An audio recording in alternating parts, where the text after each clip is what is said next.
Ḥájí Jafar-i Tabrizi and his brothers.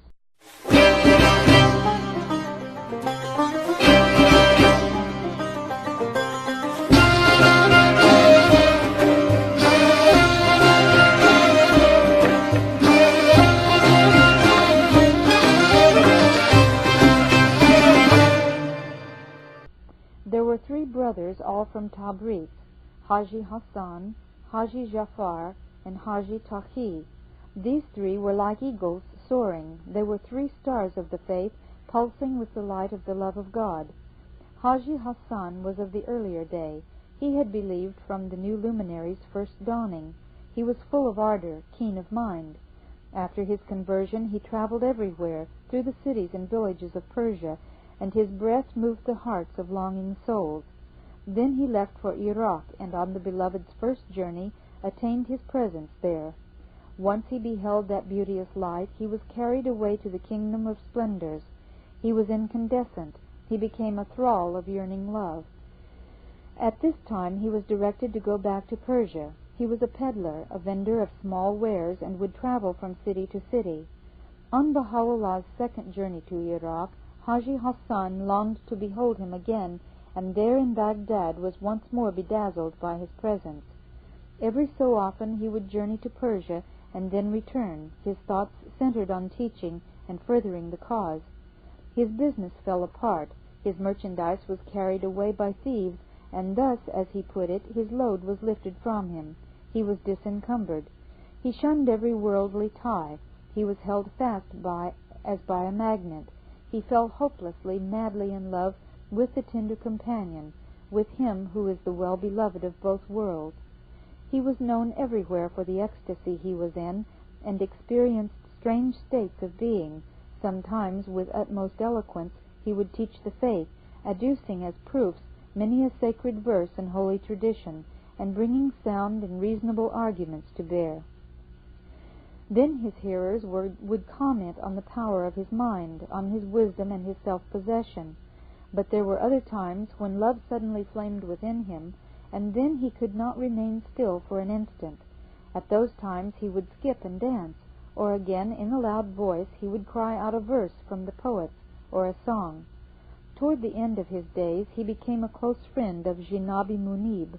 The two exchanged many a recondite confidence, and each carried many a melody in his breast. On the friend's final journey he went to Azerbaijan, and there, throwing caution to the winds, he roared out the greatest name, Ya Baha'u'l-Baha. The unbelievers were joined forces with his relatives, and they lured that innocent, that man in his ecstasy, away to a garden. Here they first put questions to him and listened to his answers. He spoke out. He expounded the secret verities of the faith, and set forth conclusive proofs that the Advent had indeed come to pass. He recited verses from the Koran and traditions handed down from the Prophet Muhammad and the holy Imams. Following that, in a frenzy of love and longing rapture, he began to sing. It was a Shahnaz melody he sang. The words were from the poets, to say that the Lord had come. And they killed him. They shed his blood. They wrenched and hacked his limbs apart, and hid his body underneath the dust. As for Ḥájí Muhammad Jafar, the gently born, he too, like his brother, was bewitched by the Blessed Beauty. It was in Iraq that he entered the presence of the light of the world, and he too caught fire with divine love, and was carried away by the gentle gales of God. Like his brother, he was a vendor of small wares, always on a journey from one place to the next. When Baha'u'llah left Baghdad for the capital of Islam, Ḥájí Jafar was in Persia, and when the Blessed Beauty and his retinue came to a halt in Adrianople, Jafar and Ḥájí Taqí, his brother, arrived there from Azerbaijan. They found a corner somewhere and settled down. Our oppressors then stretched out arrogant hands to send Baha'u'llah forth to the most great prison, and they forbade the believers to accompany the true beloved, for it was their purpose to bring the Blessed Beauty to this prison with but a few of his people. When Ḥájí Jafar saw that they had excluded him from the bands of exiles, he seized a razor and slashed his throat. The crowds expressed their grief and horror, and the authorities then permitted all the believers to leave in company with Baha'u'llah. this because of the blessing that came from Ja'far's act of love. They stitched up his wound, but no one thought he would recover. They told him, "For the time being you will have to stay where you are. If your throat heals, you will be sent on, along with your brother. Be sure of this." Baha'u'lláh also directed that this be done. Accordingly, we left Ja'far in the hospital and went on to the Aqā prison. 2 months later, he and his brother Ḥájí Taqí arrived at the fortress and joined the other prisoners.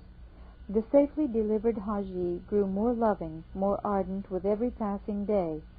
From dusk till dawn he would stay awake, chanting prayers, shedding his tears. Then one night he fell from the roof of the caravanserai and descended to the kingdom of miracles and signs. Ḥájí Taqí, born under a fortunate star, was in every sense a true brother to Ḥájí Ja'far. He lived in the same spiritual condition, but he was calmer. After Ḥájí Ja'far's death, he would stay in one room, all alone. He was silence itself. He would sit there, all alone, properly and courteously, even during the night. One midnight he climbed up to the roof to chant prayers. The next morning they found him where he had fallen, on the ground, by the wall. He was unconscious, and they could not tell whether this was an accident or whether he had thrown himself down. When he came to himself, he said, quote, "I was weary of this life, and I tried to die. Not for a moment do I wish to linger in this world. Pray that I may go on." Unquote. This, then, is the life story of those three brothers. All three were souls at rest.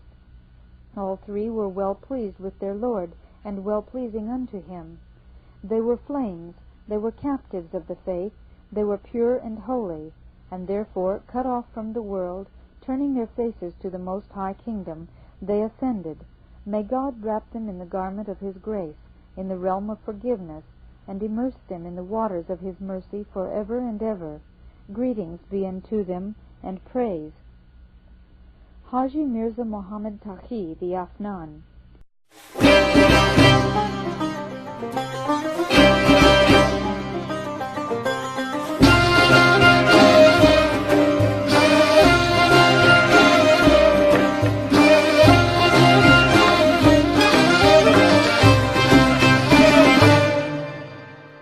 Among those souls that are righteous, that are luminous entities and divine reflections, was Jināb-i Muḥammad-Taqí, the Afnán.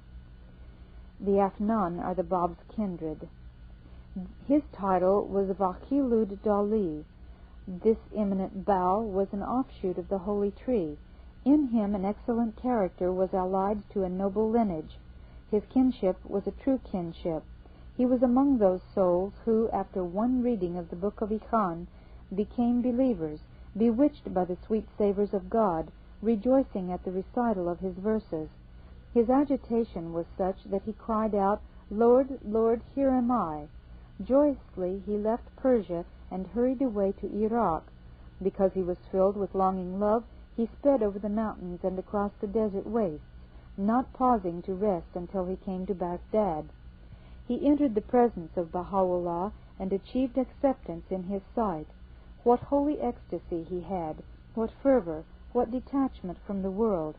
It was beyond description. His blessed face was so comely, so luminous, that the friends in Iraq gave him a name. They called him the Afnán of all delights. He was truly a blessed soul, a man worthy to be revered. He never failed in his duty from the beginning of life till his last breath. As his days began, he became enamoured of the sweet savors of God, and as they closed, he rendered a supreme service to the cause of God. His life was righteous, his speech agreeable, his deeds worthy. Never did he fail in servitude, in devotion, and he would set about a major undertaking with alacrity and joy. His life, his behavior, what he did, what he left undone, his dealings with others, were all a way of teaching the faith, and served as an example, an admonishment to the rest. After he had achieved the honor in Baghdad of meeting Baha'u'lláh, he returned to Persia, where he proceeded to teach the faith with an eloquent tongue. And this is how to teach, with an eloquent tongue, a ready pen, a goodly character, pleasing words, and righteous ways and deeds. Even enemies bore witness to his high-mindedness and his spiritual qualities, and they would say, quote, "There is none to compare with this man for his words and acts, his righteousness, trustworthiness, and strong faith. In all things he is unique. What a pity that he is a Baha'I," unquote. That is, quote, "What a pity that he is not as we are, perverse, uncaring, committing sins, engrossed in sensuality, the creatures of our passions," unquote. Gracious God!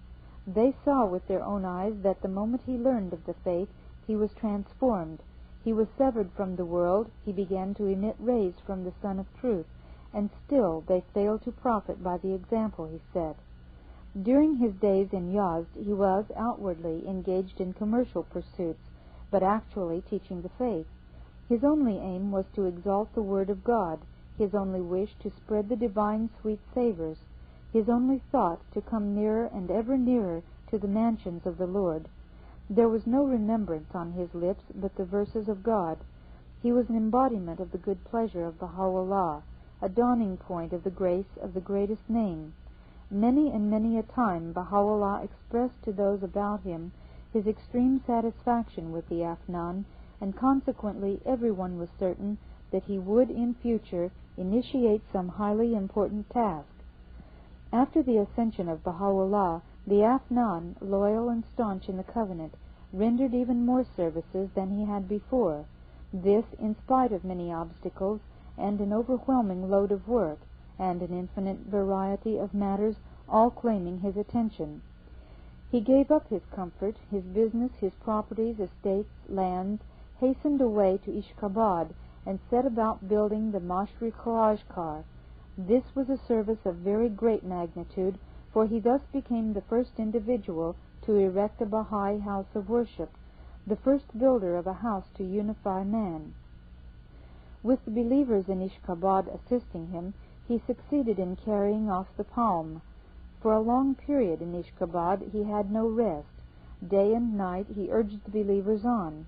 Then they too exerted their efforts and made sacrifices above and beyond their power, and God's edifice arose, and word of it spread throughout east and west. The Afnán expended everything he possessed to rear this building, except for a trifling sum. This is the way to make a sacrifice.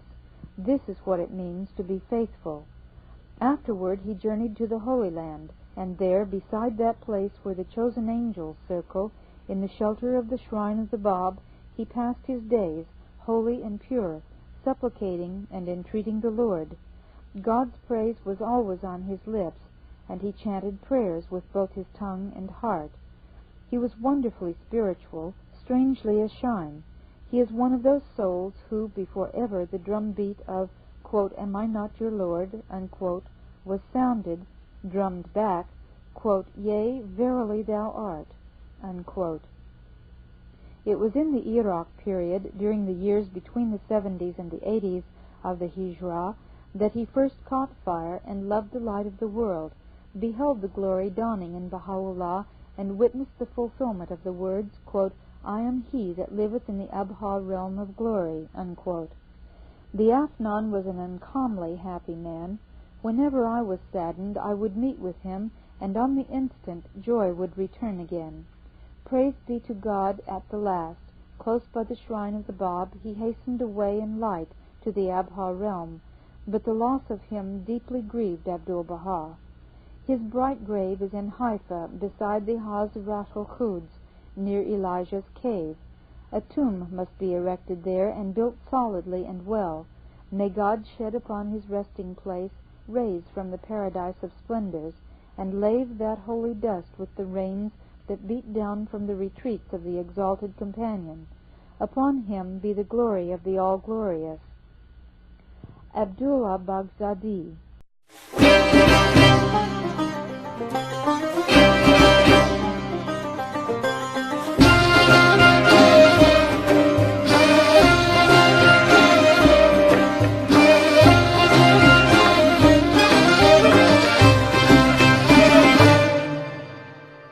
When he was very young, people thought of Abdu'lláh Baghdádí as a libertine, solely devoted to pleasure. He was regarded by all as the sport of inordinate desires, mired down in his physical passions. But the moment he became a believer, he was carried away by the sweet savors of God, and was changed into a new creation. He found himself in a strange rapture, completely transformed. He had been of the world, now he was of heaven. He had lived by the flesh, now he lived by the Spirit. He had walked in darkness, now he walked in light. He had been a slave to his senses, and now he was a thrall of God.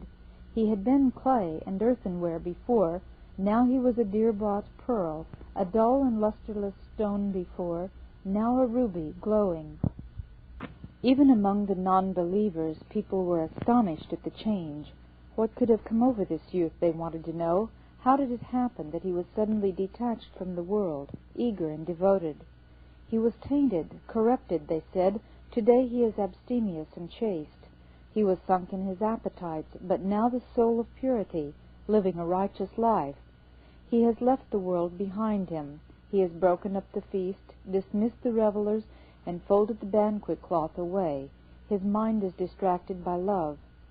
Briefly, he let go of his pleasures and possessions, and journeyed to Akka on foot. His face had turned so bright, his nature so luminous, that it was a joy to look at him. I used to say, "Ah, Abdu'lláh, what condition are you in?" And he would answer to this effect, "I was in darkness. Now, by the favor of the Blessed Beauty, I am in light. I was a heap of dust. He changed me to a fertile field.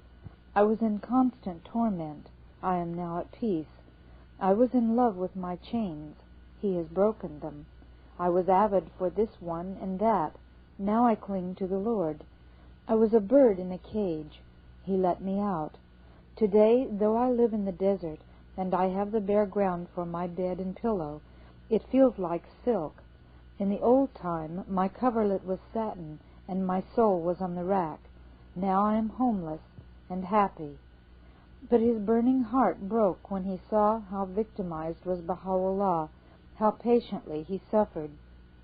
Abdu'lláh yearned to die for him, and thus it came about that he offered up his life for his tender companion, and hastened away out of this dark world to the country of light. His luminous grave is in Akka. Upon him be the glory of the All-Glorious. Upon him be mercy out of the grace of the Lord.